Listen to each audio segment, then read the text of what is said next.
The showroom was bursting at the seams. 2,000 voices collided in a deafening roar. Camera flashes burst like lightning, and the stage lights bled gold and white across the crowd. Then, silence. The first song ended, and for a heartbeat, the entire hall seemed to hold its breath. That's when it happened. A sharp whistle tore through the air, followed by the brutal crack of glass exploding against the stage floor. Shards scattered across Elvis's boots, glinting like teeth in the spotlight. Women screamed, men cursed, ushers lunged from the aisles. The sound of the shattering bottle seemed to echo forever, as if the room itself had broken in two. Every instinct in the hall screamed for chaos. Security surged forward, ready to drag someone out. The audience braced for Elvis to retreat behind the curtain, but he didn't move. He stood tall, motionless, his eyes locked on the faceless crowd, daring the silence itself. In that frozen instant, 1,000 hearts pounded as one. Nobody could believe what they were seeing. Nobody could imagine what would happen next. Let us know where you're watching from, and we hope you enjoy the story. The early 1970s were a strange, electric time for Elvis Presley. Only a few years earlier, many in the music world had written him off as a relic, a figure stuck in Hollywood films, while the cultural revolution thundered on without him. But then came his triumphant Las Vegas comeback. By 1970, the Hilton International Hotel had practically become his cathedral, and night after night, he filled it with people from every corner of America. Bankers sat beside factory workers, casino high rollers brushed shoulders with young couples who had saved all year just to see him sing. From the outside, it looked like a golden age. The spotlight adored him, and ticket sales never faltered. Yet beneath the polished glamour of rhinestone jumpsuits and standing ovations, there lingered a growing unease. America itself was restless. The Vietnam War dragged on, protests filled the streets, distrust in institutions grew deeper every month. Even music audiences reflected that turbulence. Fights were breaking out at concerts across the country, and stories of performers being heckled, bottles hurled, or stages rushed began appearing in newspapers. Rock shows weren't just entertainment anymore. They were battlegrounds of frustration and rebellion. Elvis knew it. For all his charm and easy smile, he was not blind to the change in the air. He had been raised in the South, had seen violence in bar rooms and on dirt streets, and he understood that crowds could turn. The Hilton wasn't immune. Las Vegas drew not only the starstruck but also the reckless, the drunk, and the angry. Every evening before stepping into the glare of the lights, he carried with him the knowledge that danger was always only a heartbeat away. The night before one particular show, his head of security, Sonny West, tried to sound a warning. Sonny had heard from casino staff that a handful of aggressive patrons had been causing trouble on the floor, drinking heavily, shouting at dealers. "They might come up to the show tomorrow," he told Elvis, leaning close in the dressing room. "If they do, it could get ugly. We can have them stopped at the door." Elvis shook his head. He was lacing up the white boots that matched his jeweled jumpsuit, the air smelling faintly of hairspray and leather polish. He spoke quietly, almost to himself. "If I start worrying about every man who don't like me, I'd never sing a note." He looked at Sonny in the mirror, his reflection tired but steady. "We let 'em in. A show's for everybody, even the ones who don't want to be here." That afternoon, as he sat alone in his suite before the performance, a small envelope was slid under the door. His aide picked it up, assuming it was another fan letter. But the paper inside was not filled with admiration. The handwriting was jagged, uneven, as if written in anger or drink. "Your time is over. You're not real anymore. You'll get what's coming." They showed him the note just before sound check. He read it twice, expression unreadable, then folded it neatly and slipped it into the pocket of his jacket. He didn't laugh it off, nor did he panic. Instead, he asked the aide a single question. "Do we know if this is just talk, or if somebody means it?" The aide shrugged, muttered something about crank letters. Elvis gave a half-smile, the kind that didn't reach his eyes. "Well," he said, "either way, I'll find out soon enough." The contrast between the public image and the private tension was striking. Out in the casino, guests sipped cocktails and smoked cigars under chandeliers, the sound of coins crashing into metal trays rising from slot machines. It was all neon glow and glitter, a palace of excess. But in the quiet corners of the Hilton, security staff whispered, checking exits, rehearsing responses to scenarios they hoped would never happen. Elvis himself sat silently at his vanity table, strumming a guitar without plugging it in, as if the muted strings could drown out the weight pressing on his chest. He had been on stage long enough to know when something was brewing. There was a charge in the air, invisible, but unmistakable. He felt it that day more sharply than usual, as though fate itself was winding up for a swing. For most artists, such a threat would have been enough to cancel, or at least delay. But not for him. He had built his life on risk. From the first time he sang in a Memphis studio, defying musical boundaries, to the years of touring the South where hostile crowds sometimes eyed him like an intruder. Fear, to Elvis, was not an obstacle but a companion. He carried it with him, but he refused to let it dictate his choices. Still, that night, as the house filled, there was no ignoring the tension. Women in sequined dresses and men in tailored suits filled the front rows, whispering with anticipation. Behind them, tourists in denim jackets clutched drinks, shouting for ushers to find their seats. The air was thick with cigarette smoke, perfume, and the faint bitterness of spilled whiskey. Somewhere in the back, a voice was already too loud, mocking, daring to disturb the glamour. The ushers noticed but said nothing. It was Vegas, after all. People paid good money to behave badly. In his dressing room, Elvis smoothed his scarf, tugged at the high collar of his suit. He was surrounded by friends, yet he seemed far away. He leaned close to the mirror, studying his own reflection not with vanity, but with something closer to defiance. He whispered, almost inaudibly, "Let it come. I'll be out there waiting." The curtain call was minutes away. Outside, the orchestra tuned, the brass echoing through the hall. The stage manager knocked once on the door.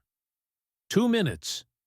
Elvis stood, shoulders straightening, the weight of expectation pressing in from all sides. He knew the risks. He had seen the letter, heard the warnings, felt the unrest creeping into his shows.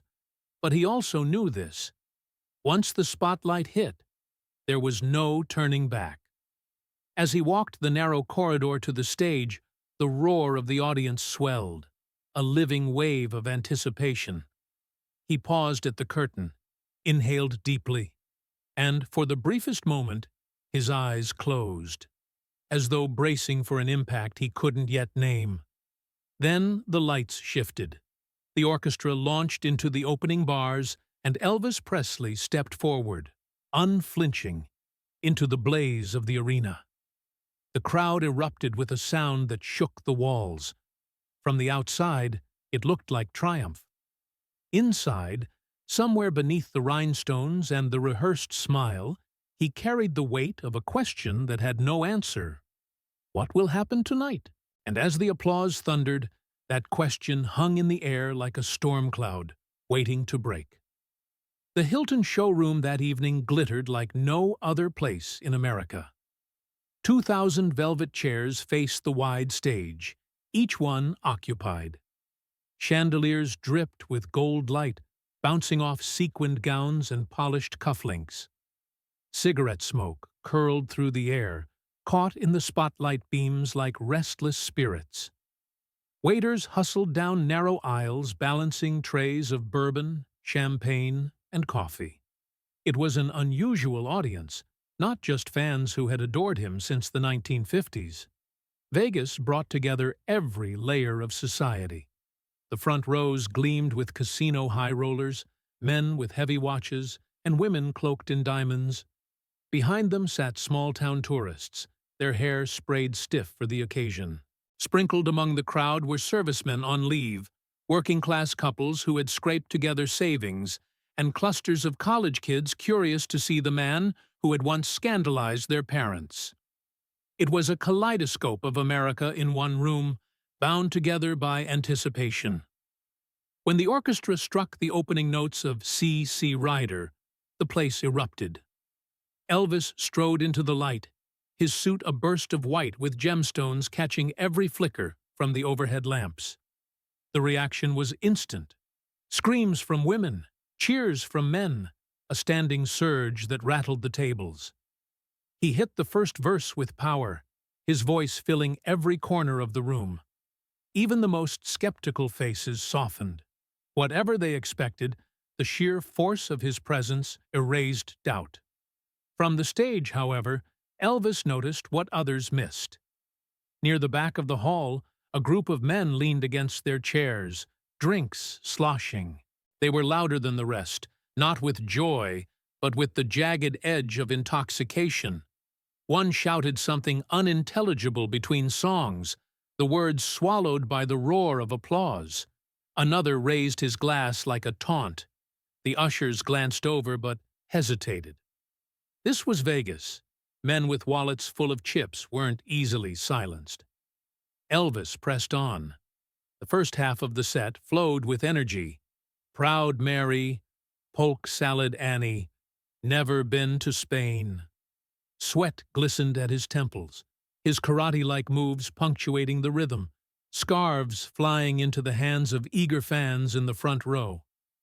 He cracked jokes between songs, his accent thick, his wit quick. "I'm just trying to keep up with these fellas behind me," he quipped, nodding toward the orchestra. The crowd laughed, the tension loosening. Then it happened.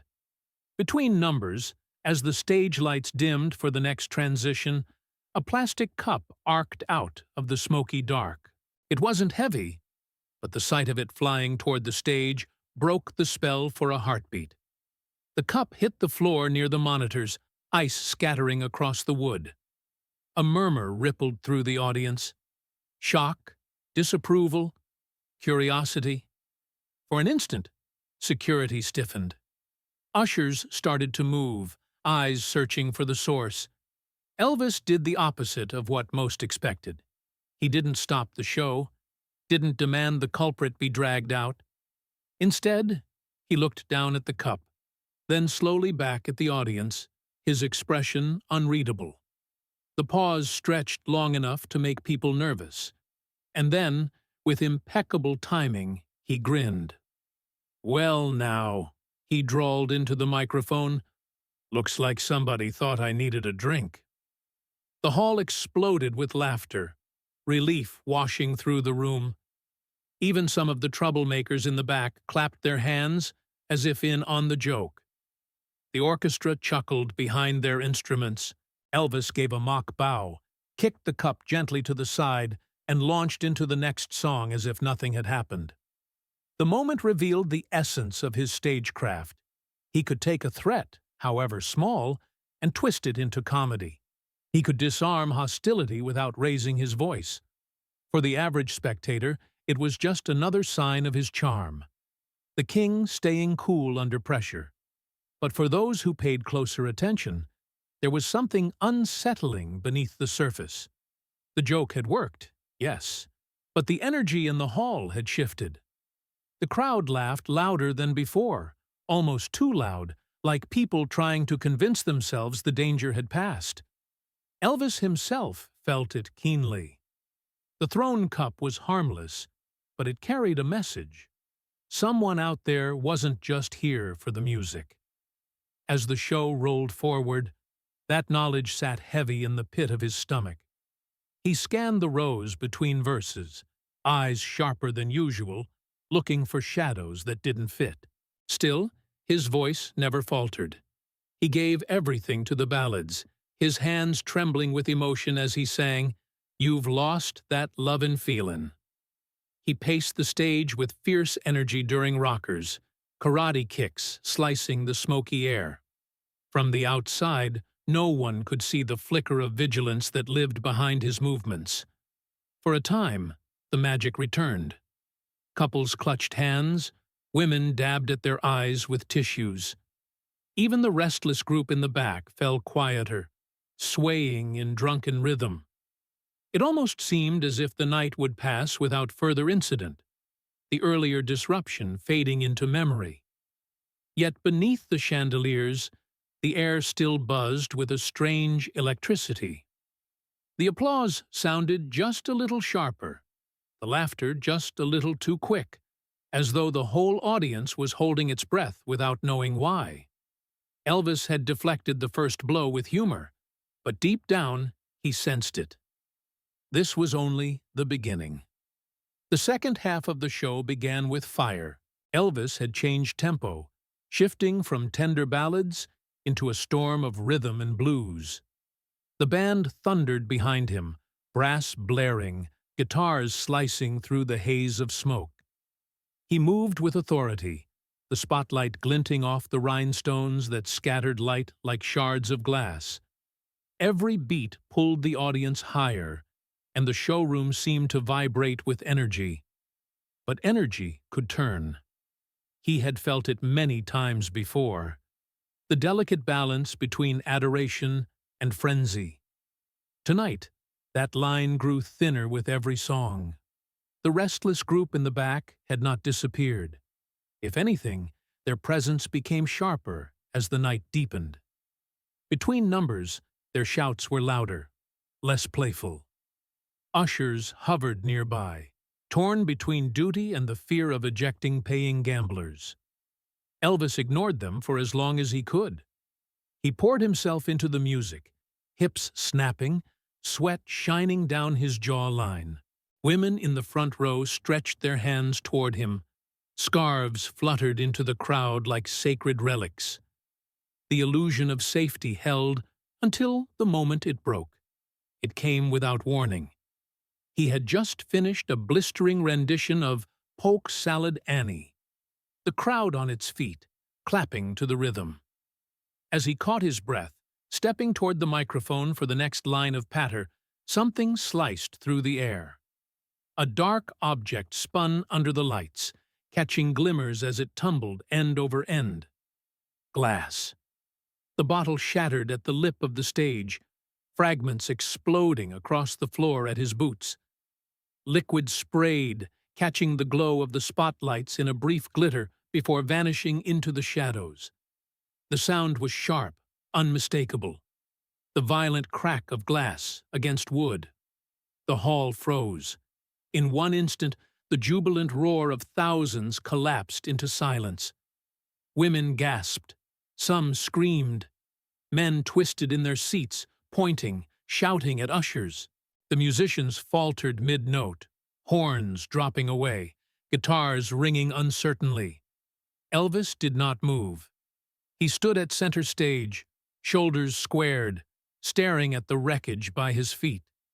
The shards of green glass glistened like teeth, a jagged line across the floorboards. For a long, breathless moment, it seemed he might retreat, that he would step back behind the curtain and vanish as so many others would have in his place. But he didn't. Instead, he bent slowly. Not hurried, not afraid. He crouched and examined the pieces as though he were inspecting something delicate rather than dangerous. With a calm precision, he pushed one shard aside with the toe of his boot. Then he straightened, his face illuminated under the hot lights, and lifted his gaze to the crowd. "Hold it," he said into the microphone, voice low but carrying. He raised one hand, palm out, halting both the orchestra and the security detail that had surged toward the stage. The audience was still in uproar, shouts overlapping, boos, demands for order. But something in the way he held himself drew the chaos back. Slowly, voices dropped, replaced by a tense murmur. The sound of clinking glasses from the casino outside bled faintly into the room, surreal in the sudden quiet. Elvis stepped forward until he stood almost at the edge of the stage. His eyes scanned the crowd, piercing through the haze of smoke and light. "Turn the house up," he instructed, gesturing toward the lighting booth. The beams swung outward, flooding the darkened showroom. Tables and faces that had been hidden now lay exposed in stark brightness. People squinted, shielding their eyes. The restless group in the back shifted uneasily under the sudden scrutiny. For a few endless seconds, Elvis said nothing. He simply stood, his gaze sweeping the room, a figure of calm at the center of tension. The silence was absolute, taut as a drawn bowstring. Then, very quietly, he spoke again. "Whoever did that—" He paused, allowing the words to hang heavy. "I want to see him." The statement landed like a hammer. Murmurs rippled through the audience. Some turned on their neighbors, others pointed toward the rear. Ushers moved cautiously, their radios buzzing. Elvis did not flinch. He remained at the front, one hand gripping the microphone stand, the other loose at his side. His presence held the room captive, not anger, not panic, but a composure so absolute it unnerved even the most restless spectators. The seconds stretched. Sweat trickled down his temple, but his eyes never wavered. The crowd waited, breath caught in their throats, every soul convinced the night was teetering at the edge of collapse. It was no longer just a concert. It was something rawer, heavier, a confrontation hanging in the balance. And every person inside that golden showroom knew it. Whatever Elvis chose to do next would decide the fate of the night. The spotlight swept across the hall like a searchlight over dark water. Every face it touched froze, as though the beam itself demanded confession. People ducked, craned their necks, pointed discreetly toward their neighbors. The silence was no longer reverent but fevered, thick with suspicion. Security men pushed through the aisles, their radios crackling, but Elvis lifted his hand again, stopping them halfway. "Easy," he said into the mic, voice measured. "Nobody's leaving this room until we know the truth. But we're not going to have a lynch-in either." The words stunned the crowd. They expected fury, perhaps a demand to drag the culprit out by the collar. Instead, Elvis projected an authority colder, sharper. He would not let mob rule dictate what happened next. The beam of light slowed as it passed over the back rows. For a moment, nothing, only squinting eyes and frightened denials. Then the beam stopped. There he was, a young man, maybe in his mid-20s, slouched in a chair, bottle shards still glittering on the table before him.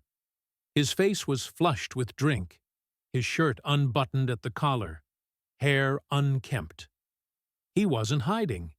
He glared straight at the stage, lips curled, defiance burning even as the crowd around him recoiled. When the light pinned him, he sneered and raised his arms as if to say, "Yeah, it was me. What of it?" A wave of noise tore through the audience. Some booed, others cursed. A man 2 tables away stood, shaking his fist, shouting that the drunk should be thrown out. 2 women gasped, clutching at each other, eyes fixed on the attacker as if he were some wild animal suddenly loose among them. Ushers moved toward the row, but the crowd surged first. People twisted in their seats, jabbing fingers, jeering, shouting insults. A heavy-set man leaned across the table, ready to strike, before being pulled back by his wife. The room vibrated with hostility. vengeance crackling like a fire about to leap from one body to another. And then, once more, Elvis's voice cut through. "Stop!" It wasn't loud, but the authority in it rang out like a command from the pulpit. He raised his hand, palm outward. The mob froze. Even the security detail hesitated, caught between duty and obedience to the man they were sworn to protect. Elvis looked straight at the young man in the back. His expression was unreadable. Not anger, not pity, not mockery. Just a steady, unblinking gaze. "You," he said softly, yet the microphone carried it across every corner of the room. "You came here tonight with something to say, didn't you?" The young man shifted, gripping the edge of the table as though to keep his balance. He barked something, words slurred, but the message clear enough. "You're not real anymore. This whole show's a lie." His voice cracked halfway through, swallowed by boos from every direction. The crowd erupted again. Men tried to push forward. Women screamed for him to be thrown out. The atmosphere teetered on the edge of violence. Some in the audience were already rising from their seats, ready to take justice into their own hands. But Elvis raised his arm higher, and the wave broke against him. "No," he said, firmer this time. "He don't get torn apart tonight. Not while I'm standing here." The declaration stunned them all. A performer had just been attacked. Glass shattered at his feet. Yet instead of demanding retribution, he stood as a shield for the very man who had endangered him. The contradiction bewildered the crowd. Whispers filled the room. Was he serious? Was this part of the act? The young man laughed bitterly, perhaps emboldened by Elvis's refusal to unleash the mob. "You're finished," he shouted again. His words echoed hollowly under the chandeliers. Elvis leaned against the microphone stand, his body relaxed, though the tension in the hall was unbearable. "Maybe I am," he replied evenly, "but bottles don't make truth. They only break glass." That line cut through the room like a blade. Some clapped despite themselves.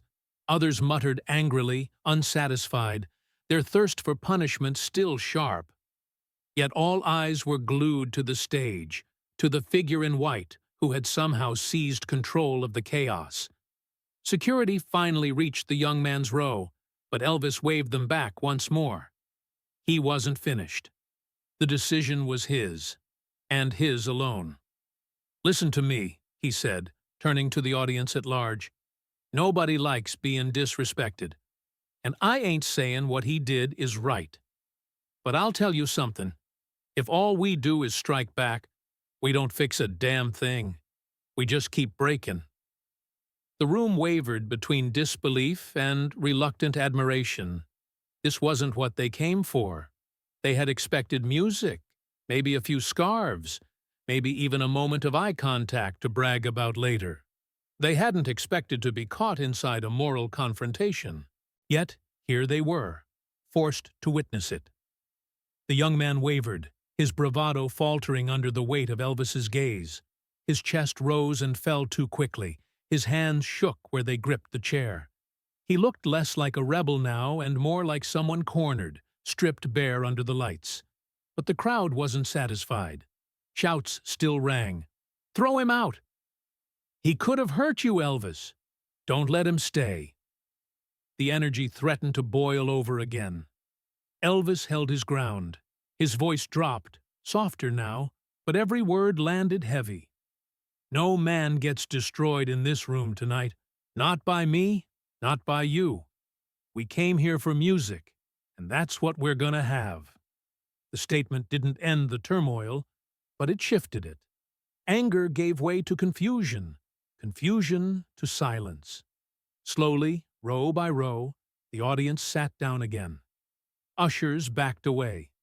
The mob's fire, starved of fuel, began to flicker out. And in the center of it all stood Elvis Presley, unflinching, a lone figure who had turned a violent spark into a test of conscience. The young man's presence still poisoned the air, but Elvis had made his choice. The night would not end in blood. What would happen instead? No one yet knew. The room still pulsed with unease. Though the shouting had quieted, 1,000 pairs of eyes remained locked on the young man in the back. His drunken challenge hovered in the air, poisonous, unanswered. Security lingered at the edges of the aisle, waiting for Elvis to give the signal that would unleash them. But the signal never came.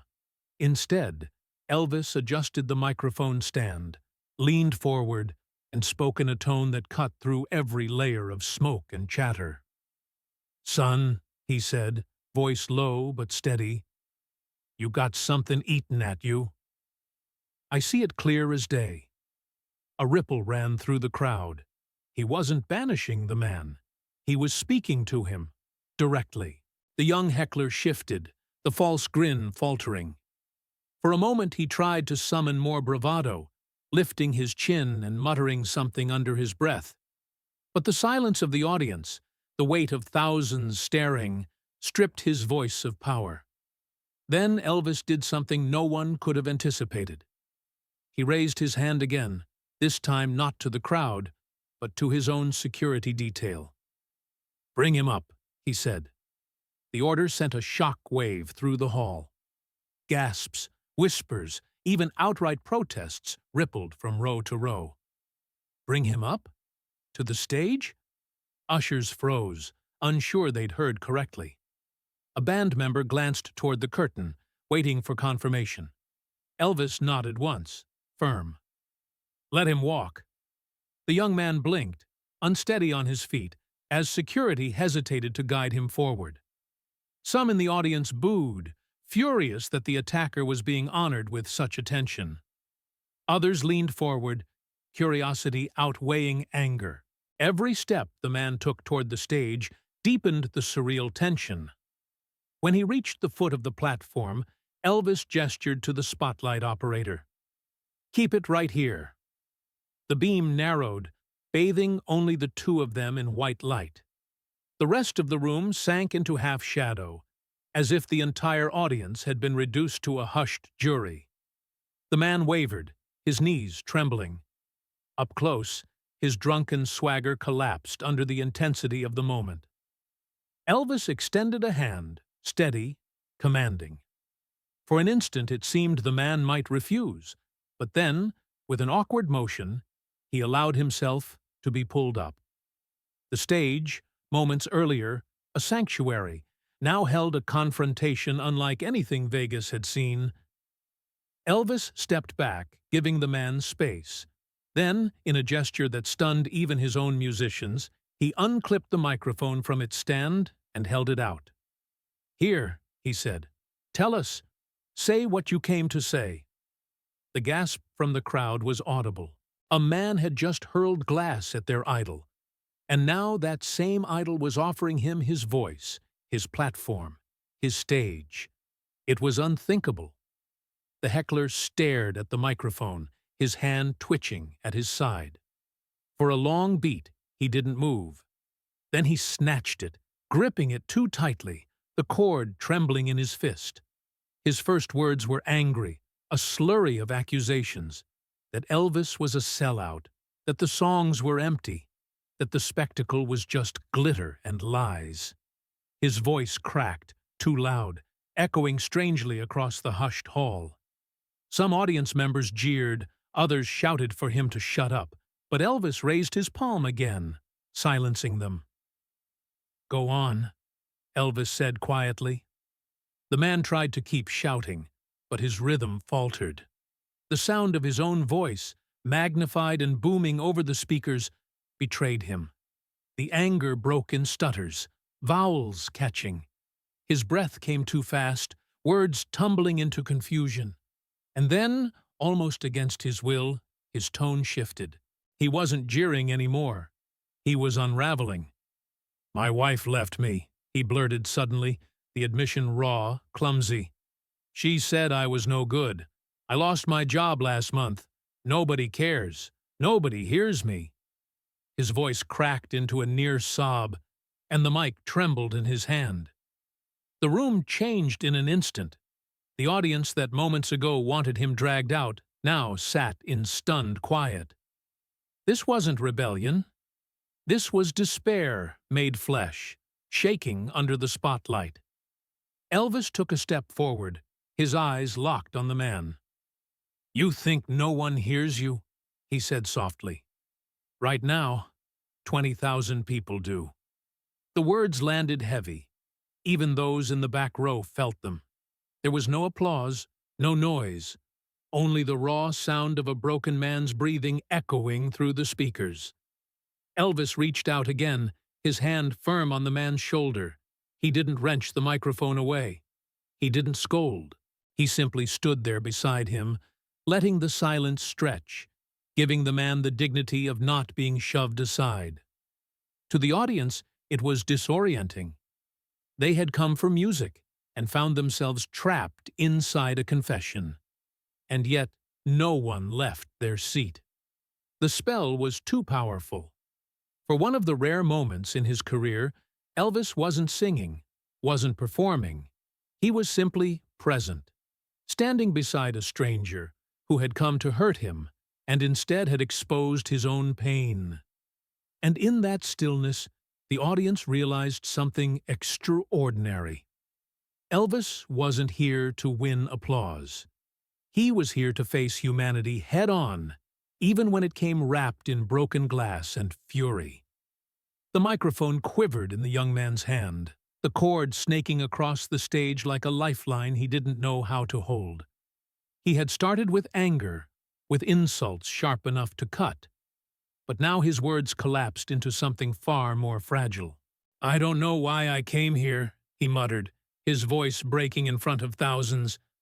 Maybe to shout at somebody who mattered. 'Cause nobody listens at home. Nobody." The audience held its breath. The man's earlier bravado had evaporated. What stood on stage now wasn't an aggressor, but a wounded soul, stripped bare in front of strangers. His eyes were red-rimmed, his jaw trembling. He clutched the mic with the desperation of someone holding on to the last object, keeping him from sinking. He swallowed hard, then let the words tumble out in jagged bursts. "I had a job at the plant. They let me go. Said I was too slow, too drunk, too... whatever. My wife packed up our boy and left. Took everything. I come in here tonight and I couldn't stand it. All this glitter, all this noise. You smiling, singing like life don't break people. And I just..." His throat caught. A sob smothered mid-sentence. The hall was so quiet that the creak of his shoes on the stage boards carried to the farthest row. Women covered their mouths. Men stared grimly at their drinks, unable to look away. What began as an attack was unfolding into a confession no one expected. Elvis stood motionless a step away, his face unreadable. He didn't snatch the microphone back. He didn't try to hush the man. He simply let him speak, even as security shifted nervously in the wings. The young man lowered his head, whispering into the mic now as though it were no longer an instrument, but a confessor's ear. "I don't even know why I threw it. Maybe I wanted you to feel what I feel. Maybe I wanted to ruin something beautiful, 'cause I ain't got nothing left that is." The silence afterward was unbearable. Not emptiness, but the thick, suffocating silence of 1,000 people grappling with the weight of another man's despair. Then Elvis moved, slowly, deliberately. He reached out and placed his hand over the man's trembling fingers, steadying the microphone. Their hands touched, the crowd watching in suspended disbelief. Elvis leaned in just enough for his words to fall heavy in the man's ear, but still ring out through the speakers. "You ain't invisible," he said softly. "Not tonight." The phrase rolled over the audience like a tide. Some gasped, others wept openly. It was not a grand speech, not a rehearsed line. It was raw, immediate, and it landed with devastating force. Elvis gestured subtly to the band. The conductor hesitated, then nodded. The brass section lowered their instruments. The rhythm section hushed. What came next was not the thunder of a Vegas show, but the fragile strains of piano and strings. A hush draped across the room. Elvis stepped closer to the man, and with a gentleness that contrasted the rhinestones glittering on his suit, he took the microphone back, not ripping it away, but guiding it out of the man's hand, leaving him empty-palmed and trembling. He didn't lecture. He didn't scold. Instead, he nodded once to the band and began to sing. The first notes were almost whispered, a ballad chosen not for spectacle, but for its weight. His voice, stripped of showmanship, carried straight into the man's wounds. He sang as though the thousands of people behind the spotlights had vanished, as though the only person in the room was the broken figure standing before him. The words poured out, heavy with compassion. Each phrase wrapped itself around the man's shame, around his confession, until the entire hall felt it too. What had begun as a concert became something else. A reckoning, a prayer, a reminder of what music could do when it reached past glamour and into raw humanity. The young man covered his face with his hands, shoulders heaving. He was no longer the heckler, no longer the aggressor. He was a man unmasked, sobbing in the white light of the stage. Around the room, silence deepened. No coughs, no clinking glasses, no whispers. The audience leaned forward as one body, caught in a spell that no magician could conjure, no script could design. It was unrepeatable, a collision of fury, despair, and grace. By the time Elvis reached the final note, holding it steady, rich, aching with sincerity, people throughout the hall were in tears. The applause did not come immediately. Instead, there was that breathless stillness, the kind of silence so complete that it feels louder than sound. Elvis lowered the microphone slowly, eyes never leaving the man before him, and with a simple nod, he let the moment rest, unforced, unembellished. In that instant, the audience understood. The real performance of the night had not been a song at all. It had been the act of listening, of turning an attempted assault into an unplanned confession, and answering it not with anger, but with music. The room had shifted forever. They all knew it. When the final note faded, the room did not immediately erupt into cheers. It lingered in the air, hanging like incense over a congregation, and the silence that followed was more powerful than any ovation. 2,000 people sat suspended between awe and disbelief, their eyes fixed on the stage where something far greater than entertainment had just unfolded. Elvis stood at the edge of the spotlight, his chest rising and falling from the effort of the song. He didn't bow, he didn't smile. He only looked at the man still trembling beside him, as though the rest of the audience did not exist. The heckler's shoulders sagged, his earlier fire extinguished. He was pale now, eyes glassy, lips quivering as though searching for words he no longer possessed. The man who had hurled a bottle minutes earlier looked almost boyish, stripped of anger, hollowed out by his own confession. Elvis reached into the pocket of his jumpsuit and pulled out a simple white scarf, the same kind he had tossed to adoring fans countless times before. But this time, there was no flourish, no playful smile, no theatrics. He stepped forward and held it out, placing it gently into the man's hand. The gesture was not showmanship. It was acceptance. The man gripped the fabric as though it were an anchor, tears streaking his face. He tried to speak into the microphone, but Elvis gently shook his head. No words were needed. Slowly, he guided the man toward the wings, signaling to security with a glance. But the look he gave them was clear. Treat him not as a criminal, but as a human being who had been heard. As the man disappeared into the shadows of the side stage, something extraordinary happened. The audience rose to their feet, not with the frantic squeals of fandom, but with a rolling wave of applause that sounded closer to gratitude than celebration. The clapping was steady, thunderous, and oddly reverent, as if the entire hall understood they had just been part of an unrepeatable moment in history. Elvis finally let himself smile, small and tired but genuine. He raised one hand in acknowledgement, then gestured for the orchestra. "Let's keep going," he said simply, his voice echoing over the ovation. The band struck the first notes of the next number, but the audience was still caught in the spell. Some dabbed their eyes with napkins, others clutched the hands of their companions. Conversations buzzed under the music, not about songs, not about rhinestones, but about what they had just seen. By the time the curtain fell and the lights dimmed, word of the incident had already begun to spread through the casino.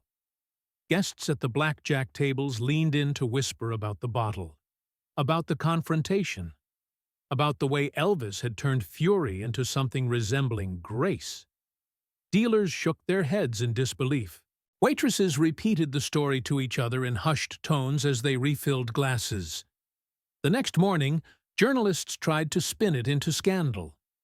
Headlines flirted with words like attack, danger, chaos. But those who had been inside the showroom refused to frame it that way. Every eyewitness they interviewed told a different story. One of restraint, of compassion, of a performer who had faced down hatred not with vengeance, but with humanity. The bottle became a footnote. The scarf became the symbol. And for Elvis himself, it marked a quiet turning point.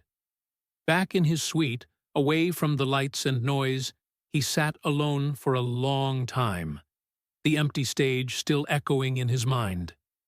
He replayed the moment when the glass shattered, the hush that followed, the confession that spilled out under the pressure of silence. He knew he had not changed the man's life in an instant. Pain like that did not vanish overnight. But perhaps he had cracked the shell of isolation. Perhaps, for one night, the man had been forced to see that his voice could be heard without violence. For Elvis, it was a reminder of why he still stepped onto stages, despite the risks, despite the exhaustion, despite the whispers that his time had passed. Music was more than entertainment. It was a bridge between the adored and the broken, the idol and the outcast. And so the legend of that night began to take shape, not in press clippings, but in the memories of those who had been there. Years later, fans would still recall the hush, the trembling confession, the way the king of rock and roll had handed compassion to a stranger who had come to wound him. Most concerts blur together in memory. That night did not. For the people inside the Hilton showroom, it was a story they carried like a secret badge. I was there when Elvis turned glass and rage into mercy. And as for the man who had thrown the bottle, no one knew where he went afterward. He slipped into anonymity, swallowed again by the world.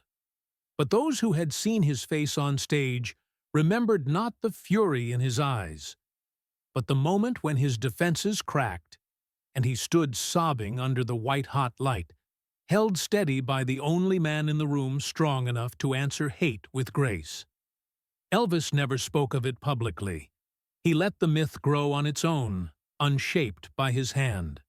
But those who knew him well said that for years afterward, he carried a particular quiet pride about that night. To him, it wasn't about surviving danger. It was about proving, if only once, that music could do more than entertain. It could redeem. And that, more than the shattered bottle or the glittering jumpsuit, was what made the night unforgettable.